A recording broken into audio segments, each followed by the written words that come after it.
নমস্কার, আপনারা সবাই কেমন আছেন? সুচিস্মিতা ডেইলি ব্লগে আপনাদের সবাইকে স্বাগত।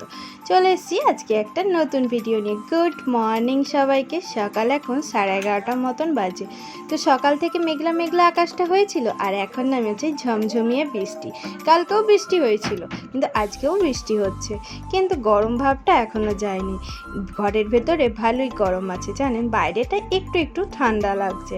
আসলে ওই যে মাটি তো এখনও পুরোপুরি ভিজেনি, খটখটে শুকনো হয়ে আছে, আর এইটুকুনি বৃষ্টি পড়লেই ভেতর থেকে ভাপ বের হচ্ছে। বাবুকে এবার স্নান করানো হবে, আর এই বৃষ্টিটা আরম্ভ হওয়ার জন্য উঠোন থেকেই জামা কাপড়গুলো সব নিয়ে এসে ঘরে রাখা হলো। এগুলো সব গুছিয়ে ভাঁজ করে রাখতে হবে। আর ওই যে ওখানে ঠাম্মার কোলে কোলে বাবু সোনা আদর খাচ্ছে। আমারও স্নান করা কমপ্লিট হয়ে গেছে, আমি স্নান করে চলে এসেছি। আর এই যে দেখুন, বৃষ্টি হচ্ছিল না একটু আগেই, তো ব্যাস বৃষ্টিও চলে গেল, রোদও এবার উঠে পড়বে। মেঘ করে রয়েছে, কিন্তু কেমন গুমোট করে দিল। আর দরজা খোলার অপেক্ষা, ও নিয়েও এসে হাজির। আর এইদিকে মা বাবুকে ঘুম পাড়িয়ে দিচ্ছে। বাবুকে স্নান করিয়ে খাইয়ে দাইয়ে ঘুম পাড়িয়ে দেওয়া হয়েছে। আর আজকে আমাদের ঘরে হচ্ছে মাটন। বৃষ্টিও হচ্ছিল, আর তার জন্য মটন এনেছিল বাবা একটুতে। এই যে একদম লাল লাল ঝোল করে মাটন হবে। তো মা প্রায় মাটন রান্না হয়েই গেছে, আপনাদের সাথে আজকে শেয়ার করে দিলাম। আর বাবুর এই ওষুধগুলো দেখুন কী অবস্থা হয়ে আছে। এই জায়গাটা আমাকে এখন গোছাতে হবে। আর এই যে একটু আগে বৃষ্টি ছিল, আর এখন দেখুন কেমন রোদ। আর এইটা হচ্ছে আমাদের সেই ঠাকুর ঘরটা। জানেন, যখন যদি কোনো দিন আমাদের এখানে একটা নতুন ভালো বাড়ি করতে পারি, একটা সুন্দর ঠাকুর ঘর করব। আর এই ঘরটা অবশ্য অনেক দিনকার পুরনো, জানেন, প্রায় 137-38 বছরকার পুরনো ঘর। আর দেখুন এখনও পর্যন্ত কীরকমভাবে মাথা তুলে দাঁড়িয়ে আছে। আর এটা হচ্ছে আমাদের ঠাকুর ঘর। আর এই ঘরটাতেই বাবা না ওই ঠাকুরদের গান টান সব কিছু করে, আর বাবা গান বাজনা করতে খুব ভালোবাসে। এই ঘরটা না আমাদের অনেকটা বড় ঘরটা জানেন। আর এই ঘরে যখন আমরা সবাই একসাথে থাকতাম, তখন ঠাকুমা দাদু এই ঘরে থাকতো। আর এই যে বৃষ্টির জন্য সবাইকে খুলে দেওয়া হয়েছিল, আর ওদেরও বাজার, তো সবাই এখন পীরের মধ্যে উঠে গেছে। আর এই ঘরটাতে আমি এসেছিলাম জামা কাপড়গুলো নিতে, আর ওইখানটাতে আমাদের রান্না হয়। এবার সব ওগুলো সব ঝাড়পোছ করা হবে। রোদ উঠতেই ওরা চিল্লামিল্লি আরম্ভ করে দিচ্ছে, তাই বাবা ওদের দিকে আবার এখানেই বেঁধে দিচ্ছে। আসলে ওই ঘরটার মধ্যে তো অন্ধকার, তাই ওই ঘরটাতে ওরা আর থাকতে চাইছে না, তাই বাবা ওদের দিকে বার করে এখানটায় বেঁধে দেবে। আর আমরা এখন করব লাঞ্চ, তাই মা কাটছে আম। এগুলো আমাদের গাছের আম জানেন। আর এইরকমভাবে আম কেটে দিলে পরে আমার বড়মশাই খুব ভালো খায়, তাই মা ওকে এইভাবেই আম কেটে দিচ্ছে। যেটা করতে চাই না সেটাই হয় আমার সাথে, আর যেটা চাই করতে সেটা আর কিছুতেই হয় না। মা হওয়ার পর বুঝেছি, যেটা করতে চাইবে না সেটা তোমাকে করতেই হবে, আর যেটা চাইবে সেটা অনেক সময় করতে তুমি পারবেও না। তাই বাস্তবটাকে মেনে নিয়ে চলাটাই ভালো। আর এদিকে বাবু দেখুন দিদার কাছে যাবে বলে বায়না করছে, আর দিদা করছে ফোনে কাজ। মায়েদের অফিস থেকে কিছু কাজ দিয়েছে, তাই মা সেটা করছে। আর ও না আমার কাছে থাকবে না বাবার কাছে। বাবা ওকে কত ভোলাবার চেষ্টা করছে, আর ও না একদম শুয়ে থাকছে না জানেন। আজকে না খুব বদমাশিও করছে। আর এই গরমে না আমার বাবুটার খুব কষ্টও হচ্ছে জানেন। মা হয়ে আর এই কষ্টটা সহ্যও করতে পারছি না। আর মা ওইদিকে কাজ করছে, আর মা ওকে বলছে যে তুই চুপ কর, আমি একটু পরে তোকে নিচ্ছি। আর এদিকেও এখন বাবার সাথে খেলা করছে। বাবু ঘুমাচ্ছিল, তখনই আমাদের লাঞ্চ করা হয়ে গেছে। আর এই যে ঘুম থেকে উঠে গেছে, ও আর এখন শুয়ে থাকবে না।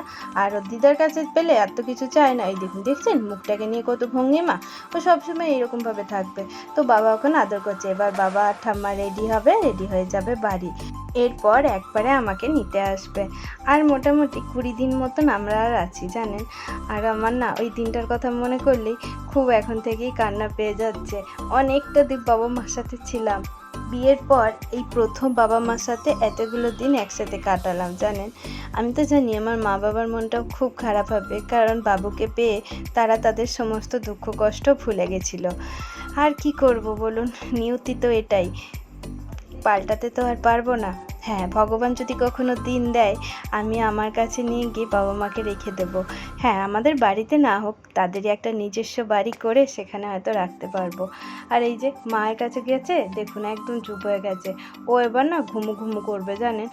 ও মোটেও ঘুমো ঘুমো করেনি। দেখুন তখন থেকেই জেগে বসে আছে, আর এদিকে বাবা ঠাম্মা রেডি হয়ে বসে আছে বাড়ি যাবে বলে। আর এদিকে পড়ছে বৃষ্টি, তার জন্য আর যাওয়া মনে হচ্ছে হবেই না। এদিকে মাও রেডি হয়ে গেছে, আর ওই যে বাবা দেখুন ওখানে বসে আছে, আর এখানে আমার বাবু আমার কোলে আছে, ওকে নিয়ে একটু খেলা করছি। যা জোর ডাকছে। আর এই বলুন তো, ঝড় বৃষ্টির দিনে এরকমভাবে কি বেরোনো যায়? আর ওই দেখুন কীরকমভাবে বৃষ্টি হচ্ছে। এই বৃষ্টি তো পড়ছে, কিন্তু আবহাওয়াটা না আগের থেকে অনেকটাই ঠান্ডা হয়েছে, সেটা সত্যি কথা। আর আমাদের কারেন্ট অফ হয়ে গেছে, তাই মা ওকে তাল পাখায় পাখা করে হাওয়া করছে। আর এদিকে সবাই এখনো রেডি হয়ে বসে আছে যে কখন বৃষ্টিটা থামবে আর যাব। শেষকাল পর্যন্ত আর যাওয়াই হলো না, তাই মামনি গেল শাড়িটা জানতে। আর বাবু না ঘুমিয়ে গেছিলো, একটা জোর ডাক যা ডেকেছিল না, সেইটাই ও খুব ভয় পেয়ে গেছিল। সেই ভয়ের চোটেই ও চুপচাপ হয়ে গেছিলো। তারপর মা একটু নাড়াতেই ও ঘুমিয়ে গেছে। ওইদিকে মামনি খালি বারবার দেখছে আকাশটা পরিষ্কার হচ্ছে কিনা। এখন 4টে মতন বাজে। মাও কিছু বলতে পারছিল না, কিন্তু মায়েরও যেতে দেওয়ার ইচ্ছে ছিল না। আর আজকে তো বৃহস্পতিবার, কিন্তু যখন যাওয়াটা আটকে গেল তখন মা বলল, জানেন আমাদেরও ইচ্ছে করছিল না যে আপনাদেরকে আজকে যেতে বলি, কিন্তু কিছু বললে পরে হয়তো যদি খারাপ কিছু ঘটতো, সেই জন্য আর বারণ করিনি। কথাতেই তো আছে, যদিও পাও রাজ্য দেশ, না যাইও বৃহস্পতি শেষ। কারণ বৃহস্পতিবার আজকে, আর বিকালও হয়ে গেছে, তার জন্য আপনারা যে যাননি এটা অনেক ভালো হয়েছে। আজকের দিনটা থেকে যান, কাল সকাল সকাল বেরিয়ে যাবে। তো এখন এনাদেরকে ছেড়ে দেব, বাধা ছিল। তো এই যে দেখুন কেমন এক পাল পাল করে আমাদের পিছু পিছু আসছে। এবার ওকে দরজা থেকে ঘর থেকে বার করব। আর এই যে বাবুকে নিয়ে আমিও একটু বেরিয়ে গেছি। আর ওই যে ওরা সব একে একে বেরোচ্ছে, ওরা একটুখানি চড়ে ফুটে আসবে। আর বাবা অবশ্য ওদেরকে ঘর খেতে দিয়েছিল, বাবা ঘাস খেতে দিয়েছিল। আর দেখছেন কীরকম বাথরুম করে পুরো আমাদের দরজাটা নোংরা করে রেখেছে। এই দরজাটা এখন পুরো পরিষ্কার করব। আর এই দেখুন সবাই একসাথে, তাই বাবুকে নিয়ে একটু বেরিয়ে এলাম, ওকে নিয়ে একটু ঘুরু করছি। আর খুব গরম, গুমোট হয়ে আছে। আরও যদি বৃষ্টি হতো ভালো হতো, বাইরেটাতে খুবই গরম, দেখতেই তো পাচ্ছেন গাছপালাগুলো একটুও নড়ছে না। আর এই যে বাবু আর আমি একটু ঘুরু করছি। আর ও একটুখানি বাইরে বেরোতে পারলে পরেই ওর শান্তি, সে গরমই করুক ঠান্ডা ওর দরকার নেই, ঘুরতে পেলেই ওর অনেক। এই দেখুন এবার বাবুকে দুধন খাইয়ে ঘরেতে মায়ের কাছে দিয়ে এসে বাইরের দরজাটা উঠোনটা পরিষ্কার করে ঝাড় দিয়ে দেবো। মা একটুখানি রেস্ট করছে, তা মা আজকে রেস্ট করুক, আর আমি একটুখানি ঘরের কাজগুলো সেরে দিই। কারণ জানেন তো সন্ধ্যের আগে আসলে গ্রামের দিকে, জানেন তো, আসলে যাদের গ্রামে বাড়ি তারা হয়তো সবাই জানেন, সন্ধ্যের আগে ঘরের বাইরে মানে সদর দরজা, উঠান, আমাদের ঘর, বারান্দা সমস্ত কিছু ঝাঁট দিয়ে মুছে নিতে হবে। আর ঘরের সদর দরজাটা ভালোভাবে ধুয়ে নিতে হবে। তো সব কিছু কমপ্লিট হয়ে গেছে। এখন সন্ধেবেলা, অনেকটাই সন্ধে হয়ে গেছে। আমি একদম গা হাত পা ধুয়ে ফ্রেশ হয়ে নিয়েছি। আর এই যে আমার বরমশাই এখন ঘুম থেকে উঠে এলো, এখন প্রায় 6:30 মতন বাজছে।